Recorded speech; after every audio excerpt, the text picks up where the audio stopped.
Right now, someone already knows what you're going to do next. Not because they can read your mind, but because you've been teaching them how to. But because you've been teaching them how to. Every scroll, every click, every search, every second you hesitated, you thought you were using the internet. The truth is, the internet has been studying you. And here's the part no one ever tells you. You were never the customer. You were the product from the very first click. Over the next few minutes, we're going to expose who is collecting your attention, who is selling your behavior, and why every app you trust knows more about you than you know about yourself. Let's begin. Every time you install a free app, your brain believes you just got something for nothing. But that's exactly where the trap begins. Psychologists have known for decades that the human brain treats the word free very differently from every other price.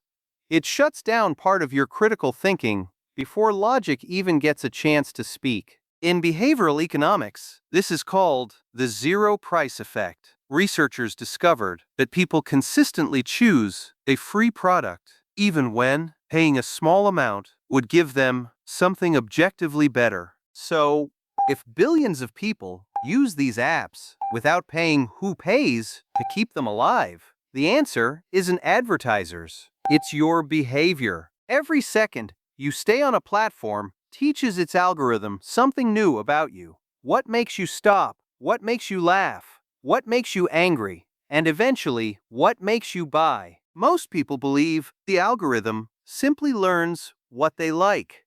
But modern recommendation systems don't just predict your behavior, they slowly begin to shape it. In 2021, researchers from Princeton University and several independent studies demonstrated that recommendation systems can gradually influence what people watch, what they believe, and sometimes even what they become. Here's the part almost nobody understands.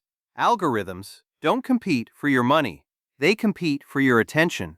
Because once they own your attention, everything else becomes predictable. Former employees from companies like Google, Meta, and Netflix have admitted that one of their biggest goals wasn't making people happy.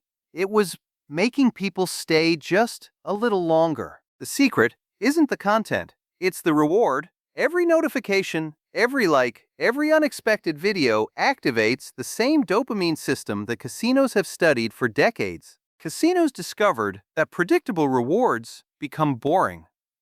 But unpredictable rewards keep people playing for hours. Social media copied exactly the same system, and that's when the algorithm stops being a recommendation system. It becomes a behavior prediction machine. It no longer asks what you want. It starts predicting what you'll do next. Think about it. How many times have you opened your phone without knowing why? You weren't looking for anything, yet somehow 20 minutes disappeared. The most dangerous part is that you don't even notice it happening. You think you're choosing the next video. But what if the next video chose you? Here's what makes this system dangerous. It doesn't force you to do anything. It simply removes every other option. Psychologists call this choice architecture. You still choose, but someone else designed the choices. Every swipe teaches the algorithm something about you. And after enough swipes, it knows you better than you know yourself. But here's the question. If they already know what you'll probably do next, why are they still collecting even more data? Because prediction was never the final product. Prediction was only the beginning. The real business isn't predicting your behavior, it's changing it. Think about the last thing you bought online. Did you really need it?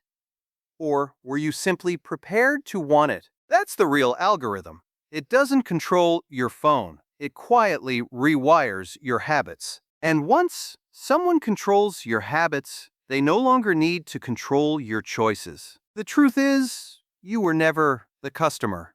You were the product. Every second you stay online increases your value to someone else. So, how do you escape?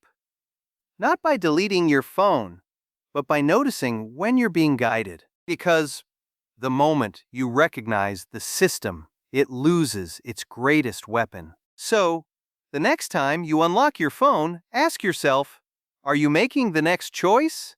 Or has the choice already been made for you? The scariest part isn't that the algorithm knows you. It's that one day you'll start acting exactly the way it predicted. That's why the biggest companies in the world don't compete for your money. They compete for your attention first, because once they own your attention, your decisions become much easier to influence. So, the next time you unlock your phone, don't ask, what do I want to watch?